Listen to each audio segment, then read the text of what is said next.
On to the main speakers. Personally, I think it's very admirable if somebody joins a contest before they've even done their icebreaker.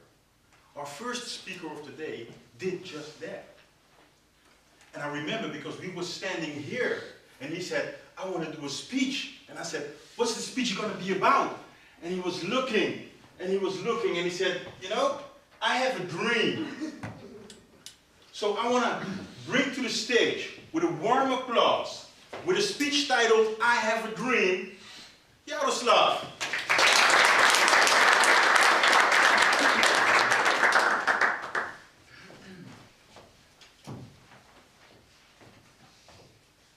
I have a dream. On October 28th, 50 years ago, there was a man of perseverance who once said, I have a dream. That one day nation will rise up and live out to its true meaning of its creed. Ladies and gentlemen, today I would like to talk to you about my dream. The dream that eventually led me to do crazy things, and one of them is join the Toastmasters. The things that make me step out of my comfort zone and conquer the fear of public speaking. A dream that has never really let me rest until that day I will get hold of that. I was born in Ukraine in a family of 6 children, and my father was a very hard-working man. He knew what it meant to be a man of perseverance. There were a lot of times when he would start up a venture, a business venture, and eventually it wouldn't work out and he would go on to another one. After 5 of those failures, he eventually found a venture that was able to support not only our family, but also be able to make a difference in the community where he was.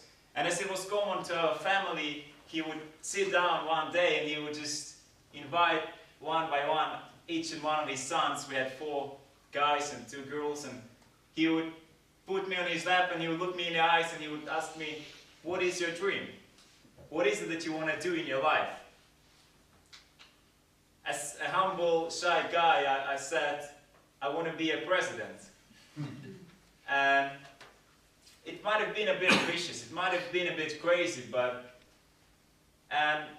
for the past 12 years, since the moment I said that, I realized a lot of things. And looking at the presidential debate that is happening in the USA, I realized that the meaning of a presidency has been downgraded.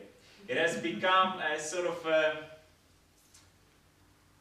title that doesn't have this meaning behind it. It doesn't have a way to impact people. So what I realized for the past 10 years that maybe I may not become a president, but for me, having a dream is not about having a title, it's not about being famous. It's really about holding on 3 beliefs and 3 values that I have. It's really about the values that I would love to see my nations, Ukrainians, live out in their daily lives. And those are the 3 values that I would like to quickly share with you today. Let me start with the first one. The first value that I wish for my nation is to embrace diversity. I live in a country where we are torn between East and West. We don't really always know what it means to be Ukrainian. We are only 24 years old since our independence, and sometimes people tell us we are Russians. Some other people tell us that we are Polish or Czech or any other people, and very often I see people like myself struggling realizing what is it that we are. And my answer to them would be very often, forget about who you are, forget about what is it that you think you want to be, but realize that we are different. And who said that we have to be the same? The goal is to embrace each other. No matter where you're from the East, no matter which language you speak, I want to see my country united. I want to see them standing next to each other against the common enemy, against the common dream. The second point, quickly, the point that I want to make is that I wish for my country is to live out of fear, out of dream, live out the dream instead of fear. We live in a time where people tell us to be scared. Somebody tells us that our country is not great again. Somebody tells us that ISIS is going to kill us or Ebola is going to kill us. We are afraid to leave our apartments. But the dream that I have for my nation is to understand that we can make a difference.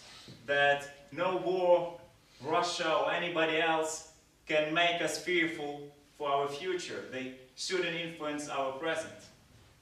And the very final point that I wanted to make, or the vision that I truly have for my country that can really change, is to understand that tomorrow begins today.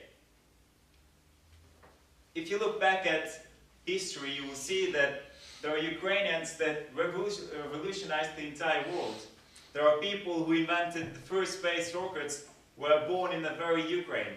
And even now we do amazing things. A person who invented WhatsApp is Ukrainian. A person who invented PayPal is Ukrainian. A person who founded iPhone and Facebook, wherever you look at the IT industry, you will see that it's really filled up with people like myself.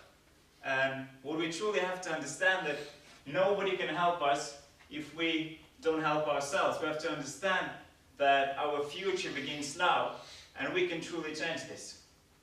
So to summarize my speech, I want to leave you with 3 thoughts. Make decisions today based on your dream and not on fear. Don't let politicians bully you into fear of your future. Embrace the diversity. The second point, embrace the diversity around you. Learn to appreciate it.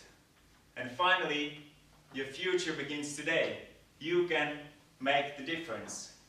What is your dream? Thank you.